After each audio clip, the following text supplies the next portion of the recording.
The rope burned her wrists as the sun sank low over the red plains, and the trapped Apache woman did not cry out, not because she felt no pain, but because she had already accepted death as a familiar shadow that had followed her people for years.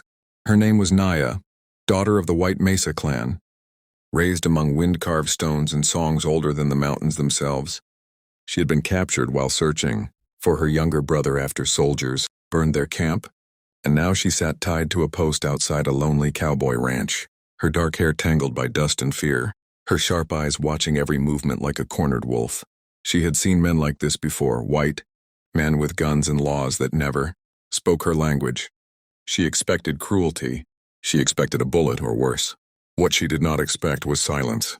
The cowboy who owned the ranch, Ethan Cole, stood several paces away, hat pulled low, watching her not with hunger or hatred, but with something closer to caution and curiosity. Ethan had fought in the war, buried friends under foreign soil, and returned west carrying ghosts heavier than any saddlebag. When he found Naya collapsed near his fence line, half dead from thirst, he had not known she was Apache at first. Only when she woke and tried to stab him with a broken stone did the truth spill out, between them like blood on sand. The hired hands urged him to turn her in for the bounty. Others whispered darker suggestions. Ethan listened to none of them. Something in the way she faced him, unbroken, unbegging, stirred a part of him he thought long dead. That night he brought her water himself. He loosened the ropes just enough to let circulation return, and spoke to her slowly, as though words could build a bridge where history had burned everything down. Naya spat at his boots and told him in broken English that she would rather die than belong to him. Ethan nodded, as if accepting a challenge fate had already written.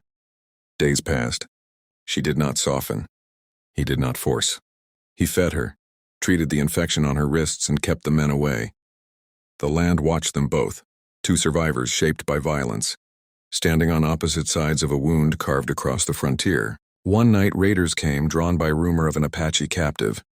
Gunfire shattered the dark. Ethan fought like a man possessed, taking a bullet to the shoulder to protect the woman everyone else saw as a prize.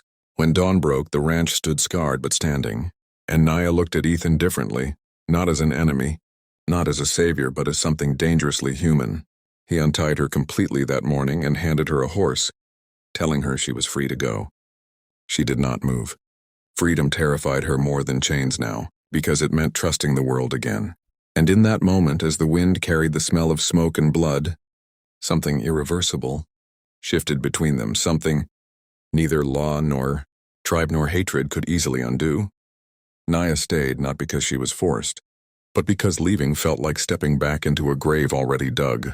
The world beyond the ranch was hunting her people into legends, and the world inside it was changing her in ways she did not yet have words for. She learned the rhythms of ranch life, the way dawn demanded work and dusk allowed reflection, and Ethan learned her silences, the way she touched the earth before storms, the way she stared at the horizon when memories came like knives. They argued in fragments of language and gestures, clashed over customs, and circled each other with a tension thick as thunderclouds. When soldiers arrived demanding she be surrendered, Ethan stood between them and her without hesitation, declaring her his responsibility under territorial law. The lie surprised even him.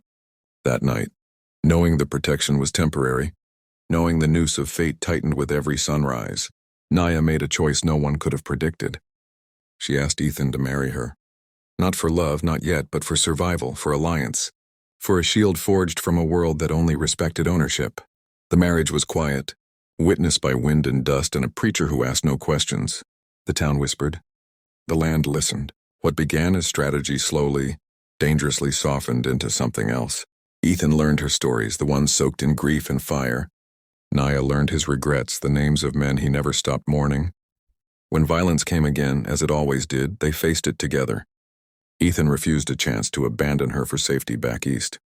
Naya refused an offer to escape with her remaining kin if it meant leaving him behind. Love arrived not as a sudden blaze, but as a steady fire that survived every storm thrown at it. By the time peace finally brushed the edges of their lives, they were no longer a cowboy and a captive, no longer enemies shaped by history's cruelty. They were partners. When Naya stood beside Ethan on the porch of their rebuilt ranch, carrying his child and wearing both her people's beads and his wife's ring, The land itself seemed to breathe easier. Their story did not erase the pain of the past, but it proved something radical and dangerous for its time.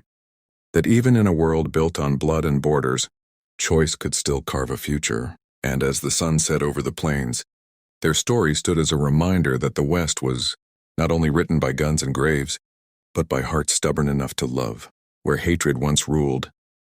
Years passed, yet peace never stayed long on the frontier. And Ethan and Nia learned that love, once chosen, had to be defended again and again. The ranch grew stronger, fenced not just by wood and wire but by reputation. People knew now that crossing coal land meant facing a man who would not bend, and a woman whose spirit had already survived extinction. Their child, a boy named Samuel White Mesa Cole, walked between two worlds from the moment he learned to stand, his small hands clutching both Apache beads and a worn leather rein. Nia taught him the old songs at night, songs of endurance and honor, while Ethan taught him to ride at dawn, teaching him that strength meant restraint as much as courage. But the outside world was changing faster than they could adapt. Railroads pushed west, towns swallowed sacred land, and hatred found new uniforms and laws. When a powerful land syndicate decided Ethan's ranch sat on land too valuable to be left alone, pressure came first as offers, then threats, and finally violence. One night the barns burned, flames licking the sky like accusing spirits, and gunshots echoed across the valley. Ethan fought as he always had, but this time the danger was not only to his life, it was to the fragile future they had built. Nia stood beside him, rifle steady, no longer the trapped woman who expected death, but a wife and mother who understood exactly what she was protecting. When the attackers were finally driven off, the ranch lay scarred once more, and Ethan collapsed from a wound he tried to hide. For days, Nia sat by his bed, remembering how she once waited for death tied to a post, now waiting for life beside a man she had chosen. Ethan survived, but the message was clear. The frontier would never truly accept what they represented, so they made the hardest decision of all, not to run, but to stand publicly. Ethan took their case to territorial court, exposing the syndicate's crimes, while Nia stood before men who once would have ordered her execution, speaking calmly, proudly in clear English, claiming her right as a wife, a landowner, and an Apache woman who refused to disappear. Their courage ignited something unexpected. Other settlers stood with them. A few remaining Apache families returned quietly to work the land in peace. The syndicate fell not to bullets but to truth. In the end, the ranch did not just survive, it became a place of refuge, whispered about as proof that the West did not belong to one color, one language, or one past. When Ethan grew old and his hands shook too much to hold the reins, Nia still walked the land barefoot, strong as ever. Her eyes carrying the wisdom of storms survived, and when their story was finally told around fires and in quiet homes, it was no longer about a trapped Apache woman or a lonely cowboy. It was about choice, about courage, about love that defied the age it was born into. If this chapter moved you, if stories like this deserve to be remembered and shared. The winter that came for Ethan Cole did not announce itself with snow alone, but with silence, the kind that settles deep in a man's bones and tells him the fight is nearly over. His hair had gone silver, his shoulders stooped, yet his eyes still searched the horizon every morning as if the land might one day answer him back. Nia knew the signs. She had watched elders fade back into the earth before. She moved closer to him now, steady and calm, just as she once had when death hovered over her instead. The ranch still stood strong, larger than it had ever been, worked by families of mixed blood and shared hardship, a quiet rebellion against the old world that once tried to erase them. Their son, Samuel, now a grown man with children of his own, carried both his parents in the way he walked, his father's steadiness, his mother's fire. When word spread that the government planned to formally claim the valley, some feared another fight, another loss. But this time Ethan did not reach for a gun. He reached for truth. From his bed, weak but unbroken, he told Samuel and Nia to let the land speak for itself. When officials arrived, they did not find resistance. They found records, testimonies, graves tended with respect, and a living community built on cooperation instead of conquest. Nia stood before them one last time, her voice firm, her English flawless, her Apache words translated with pride, reminding them that survival itself was proof of rightful belonging. The claim was granted. The valley was protected.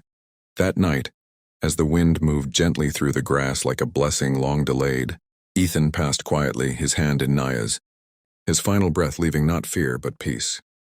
She did not scream. She did not break. She sang a low, Apache morning song that spoke of journeys completed and spirits returned to the sky. Years later, children would ask who she was, the woman who walked the land alone at dusk, and elders would answer with reverence, she was the one who was captured and chose life, who expected death and built a future, who crossed hatred and turned it into home. When Naya finally lay down beneath the cottonwood trees beside Ethan, the valley did not feel emptier. It felt complete.